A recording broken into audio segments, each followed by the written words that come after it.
Hello student, आज का अपना टॉपिक है डाइस, जिसको अपन क्या बोलते हैं, रंजक। रंजक के बारे में के पढ़ेंगे, रंजक की केमिस्ट्री के बारे में। वे सभी यौगिक जो किसी आश्रय या सबस्ट्रेट, विशेषकर विभिन्न प्रकार के रेशों, खाने के पदार्थ, कागज इत्यादि को रंगने के लिए प्रयोग किए जाते हैं, रंजक कहलाते हैं। रंजक में निम्नलिखित गुण अवश्य होने चाहिए। नंबर 1, इनमें कोई विशेष रंग होना चाहिए। दूसरा, इनमें कपड़े या धागे या रेशे पर सीधे या अप्रत्यक्ष रूप से रंग देने का सामर्थ्य होना चाहिए। तीसरा, इनका प्रकाश में, जल, तनु, अम्ल, तनु, क्षार में, ताप में, शुष्क धुलाई में, ड्राई क्लीनिंग में, प्रयुक्त विलायकों में और साबुन एवं अपमार्जकों से धुलाई में रंग पक्का या फास्ट होना चाहिए। रंजकों में उपरोक्त गुण उसके भौतिक एवं रासायनिक बलों जैसे रासायनिक बंधन, हाइड्रोजन बंध, वान डेर वाल बल, अधिशोषण, स्थिर विद्युत बल एवं अन्य बलों के कारण उत्पन्न होते हैं। रंजकों के रंग अणु द्वारा दृश्य प्रकाश के, विजिबल लाइट जो 400 से 750 नैनोमीटर की होते हैं, के अवशोषण द्वारा उत्पन्न होते हैं। इस क्षेत्र में अवशोषण होने पर रंजक का रंग उससे परावर्तित प्रकाश जैसा होता है, जिसे अवशोषित रंग का पूरक रंग कहते हैं। अवशोषण होने पर पदार्थ का रंग तदनुरूप पूरक रंग का दिखाई देता है। उदाहरणतः यदि पदार्थ नीले रंग के प्रकाश का अवशोषण करे तो ये पीले रंग का दिखाई देगा, और नारंगी रंग का अवशोषण करे तो हरा नीला दिखाई देगा। हमने एक टेबल बनाई है जिसमें ये बता रहा है कि कौन सा रंग का अवशोषण किस क्षेत्र में अवशोषित करेगा, तो कौन सा अवशोषित होगा, दिखाई देने वाला कौन सा होगा। क्षेत्र कौन सा है, 400 से 750 नैनोमीटर वाला। अब हम बात करें अगर 400 से 435 के बीच जो वेवलेंथ है, तरंग दैर्ध्य है नैनोमीटर, जो अवशोषित होने वाला रंग वो बैंगनी है, दिखाई देने वाला पीला हरा है। 435 से 480 नीला अवशोषित होता है, पीला दिखाई देता है। 480 से 490 हरा और नीला अवशोषित होता है, नारंगी दिखता है। 490 से 500 तक नीला हरा अवशोषित होता है और लाल दिखता है। 500 से 560 तक हरा अवशोषित होता है और पर्पल या नील लोहित दिखता है। 560 से 580 पीला हरा अवशोषित होता है, बैंगनी दिखता है। 580 से 595 पीला अवशोषित होता है, नीला दिखता है। 595 से 605 नारंगी अवशोषित होता है, हरा नीला दिखता है। और 605 से 750 अवशोषित होने वाला रंग है और दिखने वाला नीला हरा। लाखों यौगिक दृश्य प्रकाश को अवशोषित करने वाले रंजकों की श्रेणी में ज्ञात है, लेकिन उनमें से केवल 1500 के लगभग ही प्रायोगिक रूप से उपयोगी है एवं औद्योगिक रूप से संश्लेषित किए जा रहे हैं। रंजक कागज, कपड़ा, चमड़ा, लकड़ी, शाही धातु, खाने के पदार्थ आदि को रंग देने में काम में आते हैं। रंजक विश्लेषण सूचक के रूप में एवं जीव विज्ञान में स्टेन अभिरंजन के रूप में भी उपयोगी है। अब हम इनकी बात करते हैं कैसे हम इसको क्लासीफाई करते हैं। रंजकों को कई तरह से वर्गीकृत किया जा सकता है, जैसे रंग के आधार पर नीला, लाल, पीला आदि, प्राप्ति के आधार पर प्राकृतिक या संश्लेषित, रासायनिक संरचना के आधार पर या रंजक की उपयोगिता के आधार पर। इन वर्गीकरणों में रंजकों का उपयोगिता के आधार पर एवं रासायनिक संरचना के आधार पर किया गया वर्गीकरण अधिक महत्वपूर्ण है। उपयोगिता आधारित वर्गीकरण, क्लासिफिकेशन अकॉर्डिंग टू एप्लीकेशंस, हमने किसके आधार पर, उसके उपयोगिता के आधार पर। नंबर 1, अम्लीय रंजक, एसिडिक डाइस। ये मुख्यतः अम्लीय समूह, सल्फोनिक अम्ल SO3H, phenolic double bond COH, carboxylic COH युक्त यौगिकों के सोडियम लवण हैं। इनमें ऋण आयन रंगीन होता है। ये ऊन एवं रेशम को सीधे ही रंगने की क्षमता रखते हैं, लेकिन सूती कपड़ों को रंग बंधन के बाद ही रंगने की क्षमता रखते हैं। इस श्रेणी के मुख्य उदाहरण पिक्रिक अम्ल, martyrs yellow, orange second, naphthol yellow आदि। इनका प्रयोग हल्के अम्लीय माध्यम में किया जाता है। हमने 2 के स्ट्रक्चर भी बना रखे हैं, ऑरेंज 1 जिसको हम बोलते हैं और नेफ्थोल येलो। दूसरी हमारा क्षारीय रंजक, बेसिक डाइस। इनमें एमिनो समूह पाया जाता है जो अम्ल में विलय लवण बनाता है। ये ऊन और रेशम को रंगते हैं, लेकिन सूती कपड़ों को रंग बनने के पश्चात ही रंगने की क्षमता रखते हैं। इन रंजकों का धन आयन रंगीन होता है। इस समूह मुख्य उदाहरण एजो रंजक, डाई या ट्राइफेनिल मेथिल रंजक, मेलेकाइड ग्रीन आदि है।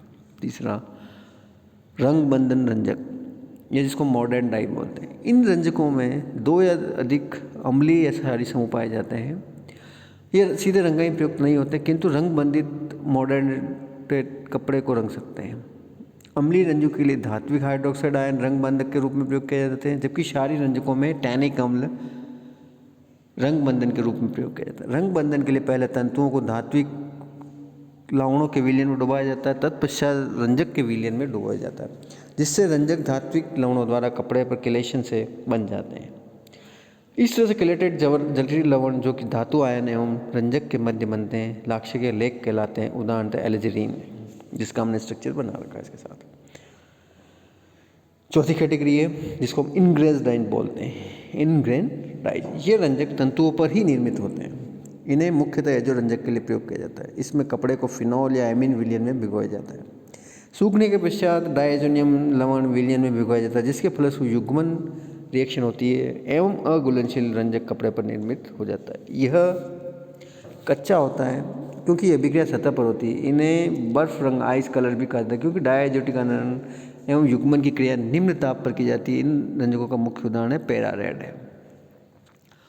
पांचवा वेट डाइज, वेट रंजक। वेट रंजक जल में अविलय होने से सीधे रंजक की तरफ प्रयुक्त नहीं किए जा सकते हैं। अपचयन पर सोडियम हाइपोसल्फाइड आदि से ये रंजक क्षार या जलीय विलयन में यौगिक बनाते हैं। इन्हें ल्यूको या निवर्ण यौगिक कहते हैं।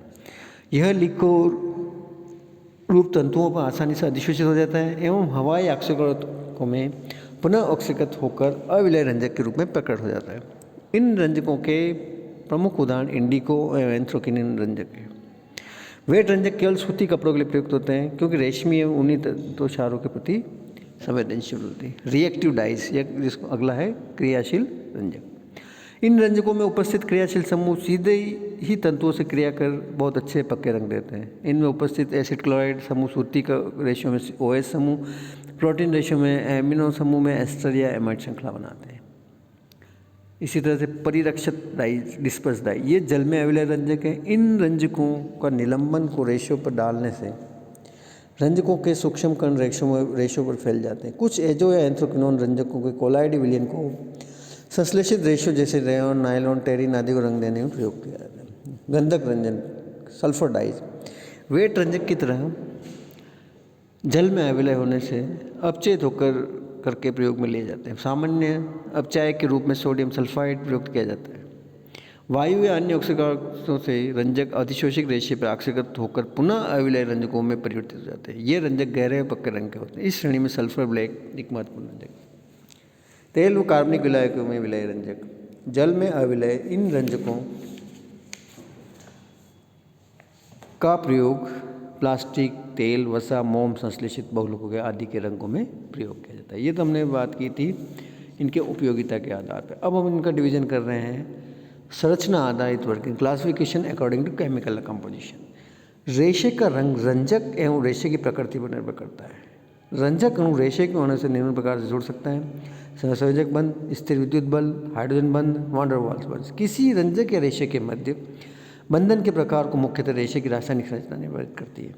संरचना के आधार पर रंजकों को निम्नलिखित वर्गों में विभाजित किया जाता है: नाइट्रो और नाइट्रोसो रंजक, ट्राइफेनिक मेथिल रंजक, थैलिन रंजक, एजो रंजक, एंथ्राक्विनोन रंजक, थैलोसाइनिन रंजक, विषम चक्री रंजक, इंडिगोइड रंजक आदि। सबसे पहले हम बात करें नाइट्रो एवं नाइट्रोस रंजक। नाइट्रो रंजक इस श्रेणी में रंजकों में नाइट्रो या नाइट्रोस समूह पाया जाता है। साथ ही एमिनो, फिनोलिक या अन्य युक्त समूह भी उपस्थित हो सकते हैं। इस श्रेणी के मुख्य उदाहरण यहाँ दिए गए। पिक्रिक अम्ल को रंजक की तरह प्रयोग नहीं किया जा सकता, लेकिन नेफ्थोल येलो ऊनी या रेशमी कपड़ों के लिए कभी भी प्रयोग में लाया जाता है। सामान्य रूप से नाइट्रो रंजकों को फिनोल, नेफ्थोल, एमीन के नाइट्रिक अणु द्वारा बनाया जाता है। इन रंजकों में NO2 समूह के अलावा अन्य वर्ण मूलक समूह, क्रोमोफोर ग्रुप भी पाया जाता है। ऊनी और रेशमी कपड़ों को पीला, नारंगी जल में विलय नाइट्रो रंजक द्वारा किया जाता है, जबकि एसीटेट, पॉलीएमाइड, पॉलीएस्टर अन्य रेशे जल में अविलय नाइट्रो परिरक्षित रंजकों द्वारा रंगे जाते हैं। नीचे एग्जाम्पल दिए हुए हैं: पिक्रिक अम्ल, मार्टियस येलो, नेफ्थोल येलो और एमिडो येलो एस। ये सारे किसके एग्जाम्पल हैं? नाइट्रो या नाइट्रोसो डाइज। इसी में आगे बात करेंगे। कंटिन्यू। Thank you.